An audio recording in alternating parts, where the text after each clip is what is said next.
Welcome into this Labor Day edition of the Tennessee Pro Football Podcast. The Titan Insider Terry McCormick. I'm Blaine Kellar, Mark Rogers behind the screen, and Big Joe joining us on the other side of our first break. Terry, roster cuts have been made, waivers have been claimed, captains assigned, the practice squad assigned as well. The preseason's behind us, and we've made all the preparations going into week one. Where do you sit on the state of the Titans roster? Well, I think the Titans certainly, made a lot of changes. I think about half the roster from last year is gone in one capacity or the other. So, a lot of new moving parts as they get ready to debut Cam Ward in his first regular season NFL game. And obviously he's not the only rookie who will be there, not the only newcomer to the Titans who will be out there. I think as they get ready to go play Denver, I think that's going to be one of the bigger challenges on the schedule. And we'll see how this roster pans out. Cam Ward's debut is looming just a few weeks away at this point on the other side of Sunday, September 5th, I think I want to say. Is that right? Or September 7th? 7th.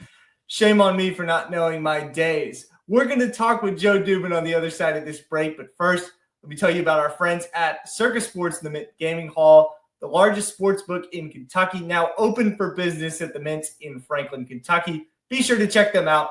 With an 85-foot sportsbook screen and stadium-style seating, the Mint is the place to be for any sports fan. College football, which started this past weekend, pro football and beyond.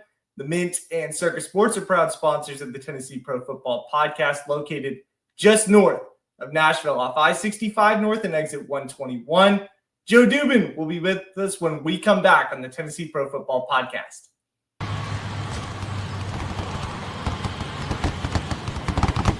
The winning just got closer. All new sportsbook, the latest gaming machines, live horse racing, and more. The Mint Gaming Hall, Kentucky Downs. Winning just got closer. He shoots, and he scores!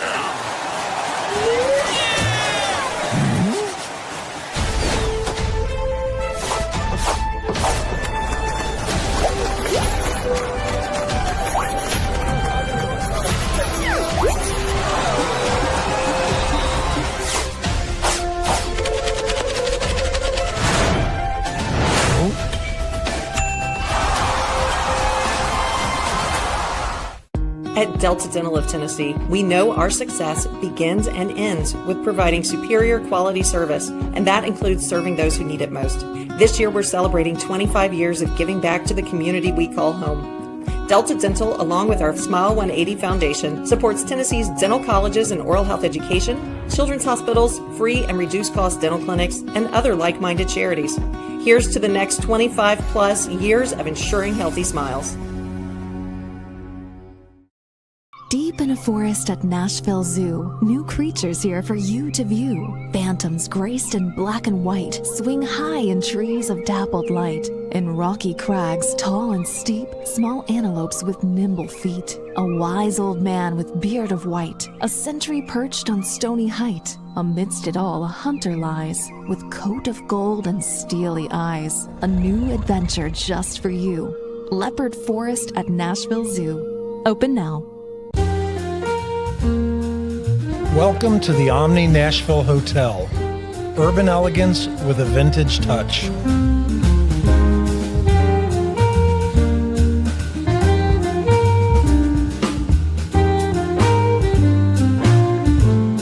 Our 800-room hotel opened up in the fall of 2013 with 746 guest rooms and 54 suites.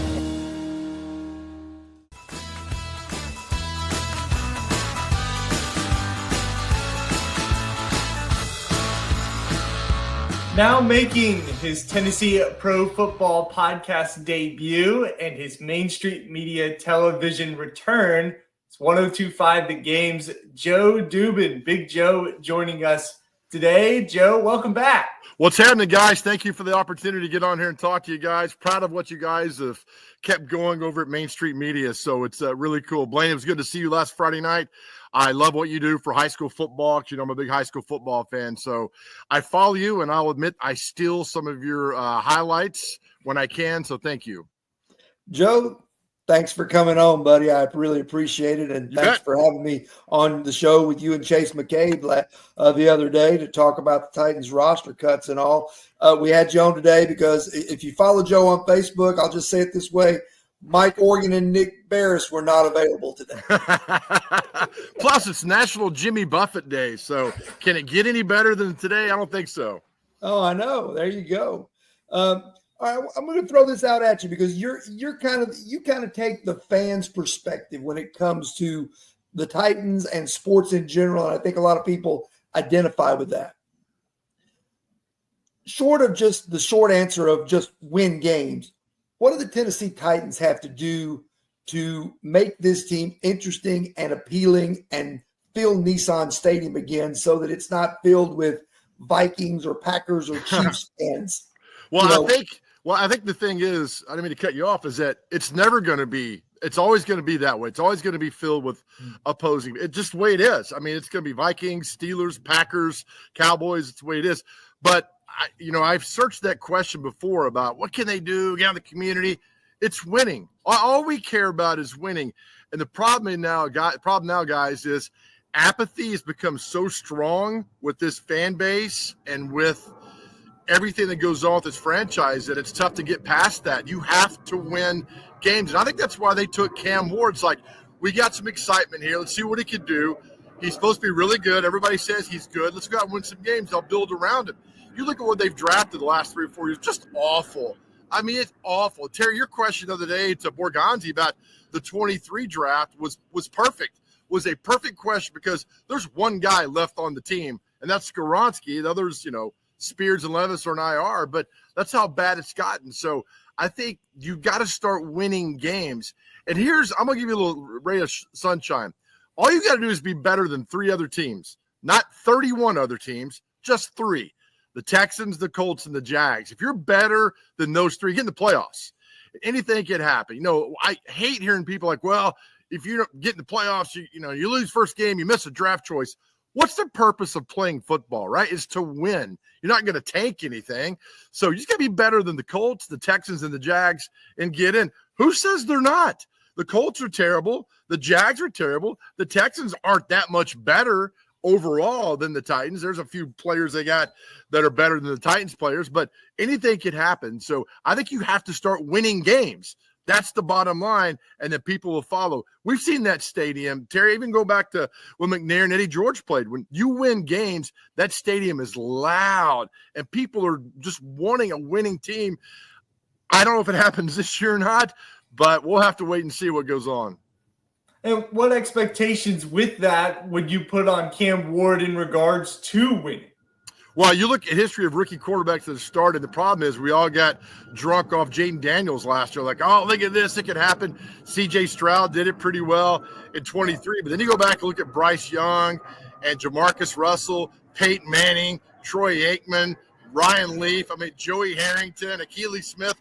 We go on and on and on. Quarterbacks. Josh Allen's first year in Buffalo was not good. Mahomes didn't even play his first year. So I'm all about throwing him to the fire and let him go. Problem is, I've seen Cam Ward at camp. When he gets frustrated, a little lazy, he throws off his back foot, and that pass seems to linger a little bit too long. I just would not have him. I'd roll him out. I'd make him do things, get out of the pocket. I watched that Florida game last year, and I know it's not the NFL, but Cam, when he was at Miami, when they played Florida, was amazing. They threw everything in the world at him, and he was fantastic. 2 weeks later, they go to California. They're getting beat like 34-7, something crazy. And they just let him play, and he was making passes. They're like, holy cow. So he's got the talent there. I would unleash him. Don't let him stand there like they did with Vince Young in the pocket, trying to make a pocket pass route him. Roll him out. Let him do some exciting things. And once he gets on the same page with the Ridley or a Lockett, things are good. The guy's got talent, so I would unleash him. I would go up tempo. I would throw that football every chance you could to run down to get it down the field. Let him go. He's going to make mistakes. Beyond that, let him have fun.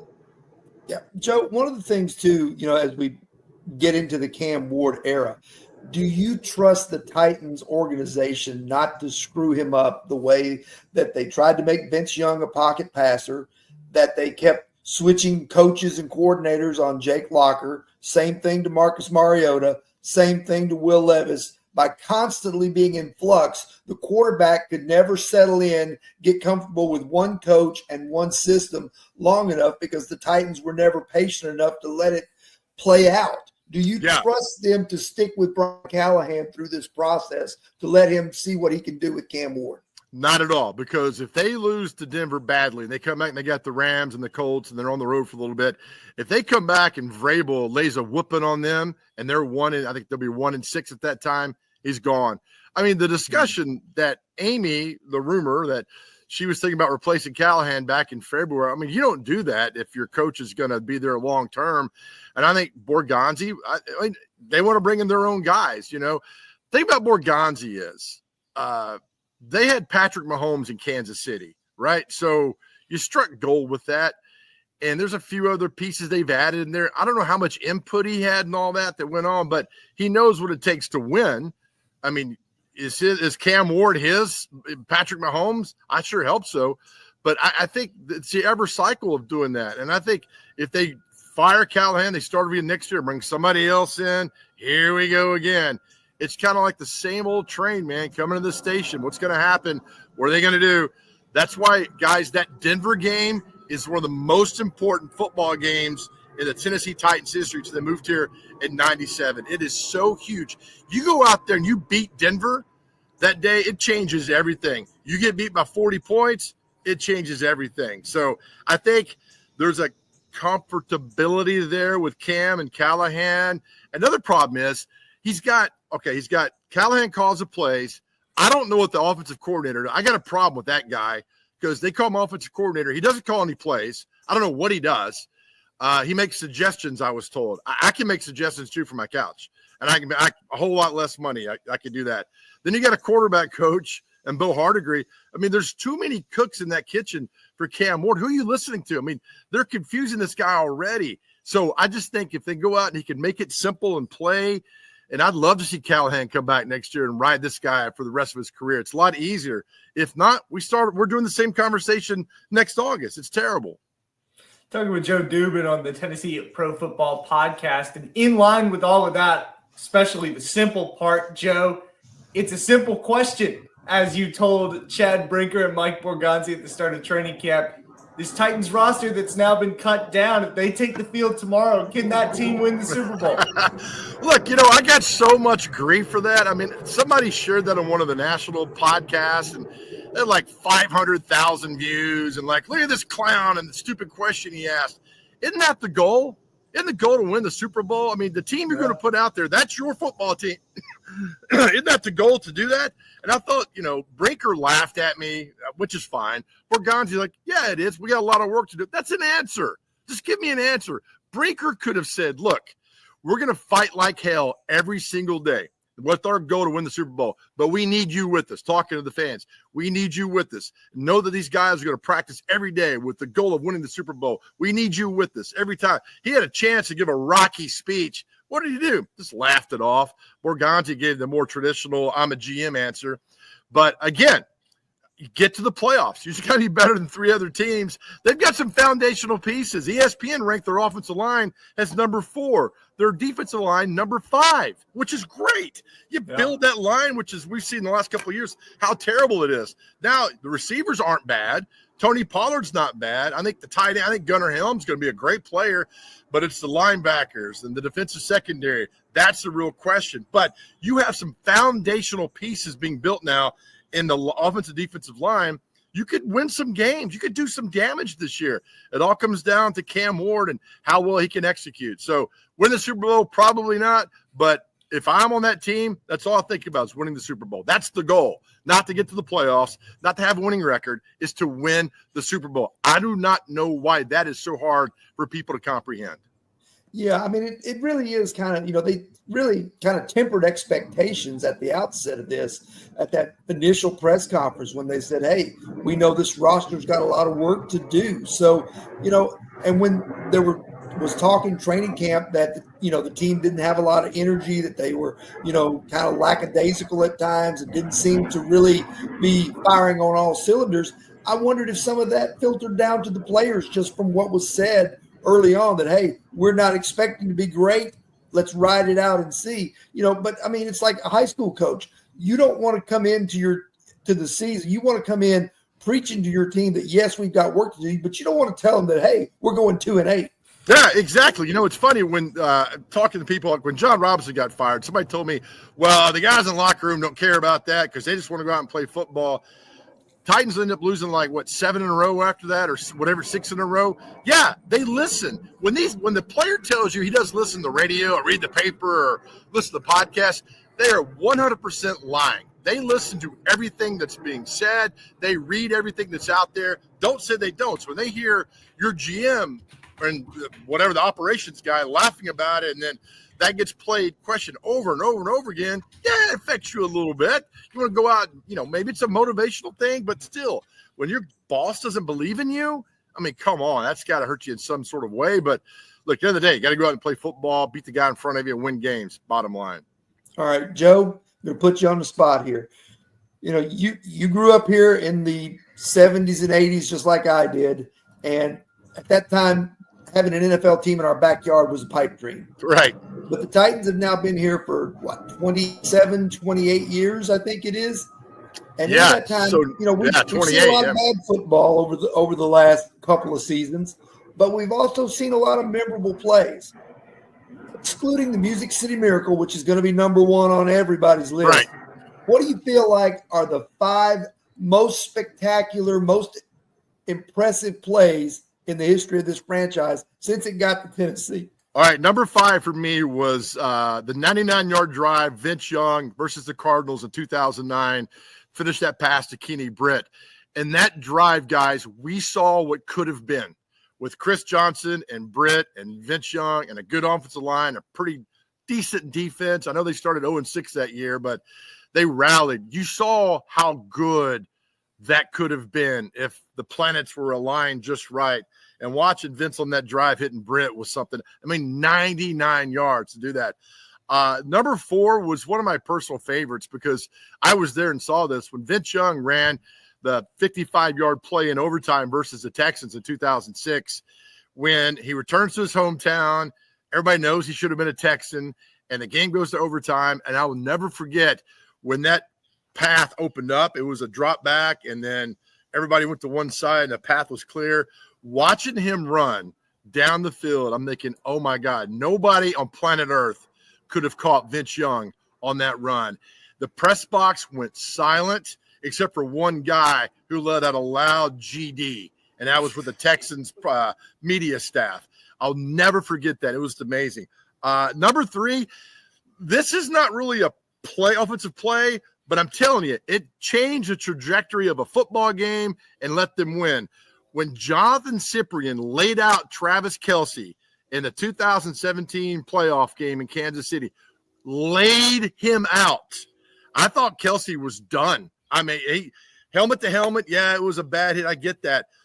But when they saw Kelce laying there, I'll never forget the Chiefs players were all staring at him, and the Titans players were just so fired up. They won the game. That was the first road playoff game they had won in 14 years. That's one of my all-time favorite plays, just laying Kelce out, seeing him lay there. Number 2, not invited to the Kelce Swift way. Yeah, right? Yeah. Probably knocked some sense into Kelce doing that.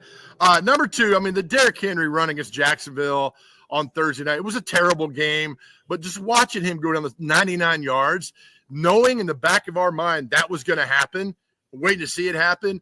And my favorite part of that play when he ran down the field was he's just throwing guys left and right. Corey Davis was down there blocking for him. And when Derrick Henry turned around and put his arm out was going to shove Corey, realized, oh, my God, that's one of my own players. Was a fantastic moment for me. So that's number 2. Number 1 is we had Art Smith on our show last year. I asked him the same question. Art, what's your favorite play you called while you were here? And it's in Baltimore, the jump pass from Derrick to Jonnu Smith. That was the best. To me, that's the best play because the Ravens were done. They were done after that play. The Titans were on another level. To me, that was just – nobody expected that. In that moment, in that game, with what's on the line, seeing Art Smith call that play, a Derrick Henry jump pass to Jonnu Smith. And if you go back and watch that play again, I mean, he barely – it was a perfect pass. He barely got to Jonnu because there was a guy right there next to him, and he did it. So those are my top 5 plays. One on the outside is one that people don't remember, but I loved it. It was in 2008. Chris Johnson came here. They were playing the Texans, and for some reason, Heimerdinger spread Chris Johnson out to receiver position. The Texans don't cover him. The Texans are all 11 or all middle of the field. Kerry Collins gets it and flips it over to Chris Johnson. That's what we first saw with speed, and he took off down the field. We're like, what in the hell do the Titans have in this guy? And it was something amazing. That's my honorable mention, number 6. And it's funny, people are like, what about McNair? McNair made so many plays that it truly is difficult to pick one out of what he did. I mean, the game against the Giants when he had the hurt hand, hurt finger, whatever it was, there's so many McNair plays. I retire McNair up there too with the Music City Miracle because he did so many amazing things that we had not seen before and haven't seen since. But, yeah, number 1, Derrick Henry to Jonnu in that playoff game. Nice. Joe Dubin, Nice. you are a wealth of knowledge for Titans fans. Just We're got so no glad life, to have Blaine. you on here. Just have no life, no friends. Tell the people where they can find you through the week, and then we'll let you out of here. Appreciate you. Yeah, noon to 3 on 102.5 ESPN. Terry came on the day. We appreciate you coming on, Terry. What's funny, Terry, we like some guys that cover the Titans like want to be their buddies. You know, some of the radio guys want to be the buddies with them. We love you, Terry, because that's the last thing you couldn't care less about going to dinner with any Titan player. And that's the way it should be. You're covering the team. I don't want to be their friend either. I want to cover the team and give people good information. So we appreciate you coming on. But anyway, noon to 3 on ESPN 102.5 here in Nashville. And then we've got a lot of fun. Remember, folks, National Jimmy Buffett Day. Don't forget. Thanks, Joe. And all right, guys.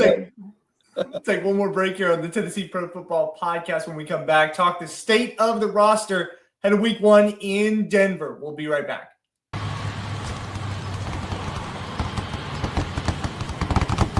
The winning just got closer. All new Sportsbook, the latest gaming machines, live horse racing, and more. The Mid Gaming Hall, Kentucky Downs. Winning just got closer.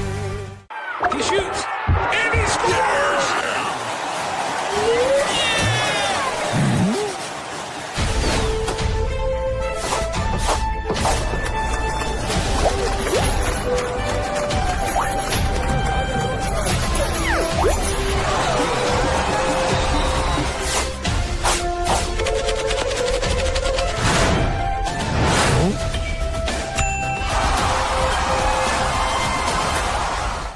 At Delta Dental of Tennessee, we know our success begins and ends with providing superior quality service, and that includes serving those who need it most.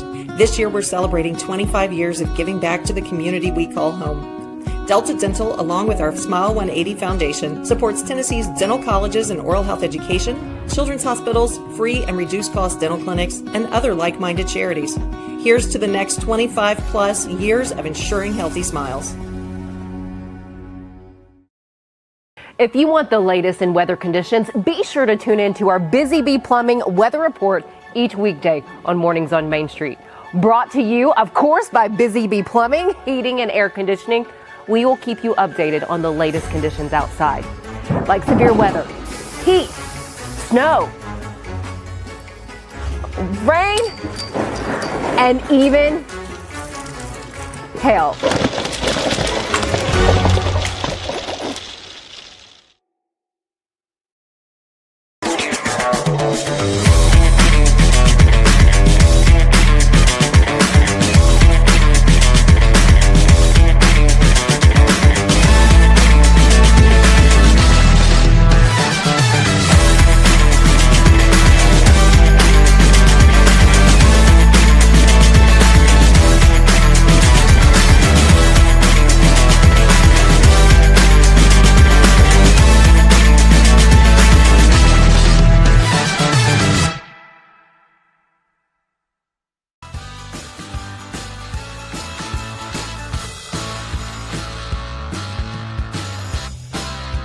Completing the home stretch of the Tennessee Pro Football Podcast, Terry McCormick, Blaine, Kellar, Mark Rogers joining you. Before we get into roster cuts, waiver claims, and the like, want to remind you that we're brought to you by the Mint Gaming Hall and Kentucky Downs. There is still a chance to catch live horse racing at Kentucky Downs in Franklin, Kentucky, September 4th, 6th, 7th, and 10th. You can see free admission and live horse racing there at Kentucky Downs. Again, proud sponsors of the Tennessee Pro Football Podcast. Terry, the Titans trimmed down their active roster, and one of the surprises in that, I believe, is that Chimere Dike is going to be given a chance as a rookie to be the punt returner for the Titans after special teams coordinator John Fossil said days before he didn't necessarily have all the confidence that he could take that job. Yeah, it's interesting how they made that move. They released James Prochet, then added him back to the practice squad kind of as an insurance policy. But it sure sounds like Chimere Dike is going to be the man on punts out in Denver for week one. I guess it's a situation where, you got to get experience somehow, and this is how they're going to go about it. One other roster move for the active roster that I found interesting, carrying 5 safeties. Yeah, some of those are going to be special teams guys. Mike Brown, his primary role is on special teams. Quandre Diggs is going to kind of be a specialist, a dime back, and in certain 3 safety looks and things like that. So his snaps will be pretty limited. So you really, you've got Amani Hooker, you've got Xavier Woods, and you've got the rookie Kevin Winston coming off the knee injury. So everybody's going to have a role, and everybody's going to be in a situation where, they're carrying a little insurance because, Diggs may be limited in what he's going to bring you in terms of packages, and Winston is a little bit limited coming off the knee. We've talked these last couple of weeks about how the Titans were going to have that number 1 waiver claim priority from the roster cut downs. And Terry, they made a handful of moves, signing one guy in Shy Tuttle and then claiming 4 players, notably in Jalen Armour Davis, a cornerback. Yeah, both of those guys, are familiar to local football people here. Shy Tuttle played at the University of Tennessee, and there you see him number 90 during his first day of Titans practice. And Jalen Armour Davis, former highly touted 5-star recruit at the University of Alabama, came over from the Baltimore Ravens on a waiver claim after injuries had kind of derailed his career there. The Titans, talked to one of their front office people the other day, and if this kid can stay healthy, they think they may have gotten a find there. And that's really what, the waiver wire is building depth and then maybe hoping to hit on a guy or two who can come in and fill in a deficient area, which we know that cornerback kind of is, especially given L'Jarius Sneed's tenuous health situation. The other 2 guys, Samuel Womack, who is a veteran nickelback going into his 4th year. He will back up Roger McCreary in the slot. And then another guy, C.J. Ravenel, picked up also from Baltimore. He is a guy who's kind of a developmental guy on the defensive line. And then Dorian Mossy, picked up from the Minnesota Vikings, another project-type player who should help on special teams. I think the important thing to note from this is that the Titans made waiver claims last year, as they do every year on roster cutdowns. The guys they brought on then, among them Julius Wood and Ali Gay, one of which is no longer on the team. The other one is on the practice squad, a member of that. So you want to temper expectations even though they had that top pick. Right. There's a story on TitanInsider.com about that. Over the years, obviously Frank Wycheck was the gold standard of waiver claims. Other guys that like Lamont Thompson, Brett Kern, even Greg Favors, Josh Klein have come in and contributed over the year, but very rarely are you going to get a Wycheck level superstar or even a Kern level punter off waivers. You're going to get guys who can fill in and be depth pieces or maybe develop into starters. That'll do us for the Tennessee Pro Football Podcast. We are wrapping up the NFL preseason. The next time you'll see us, the Titans will have played their first game in Denver. Cam Ward will have his first NFL experience. Stay tuned to TitanInsider.com and the Tennessee Pro Football Podcast. We'll see you there.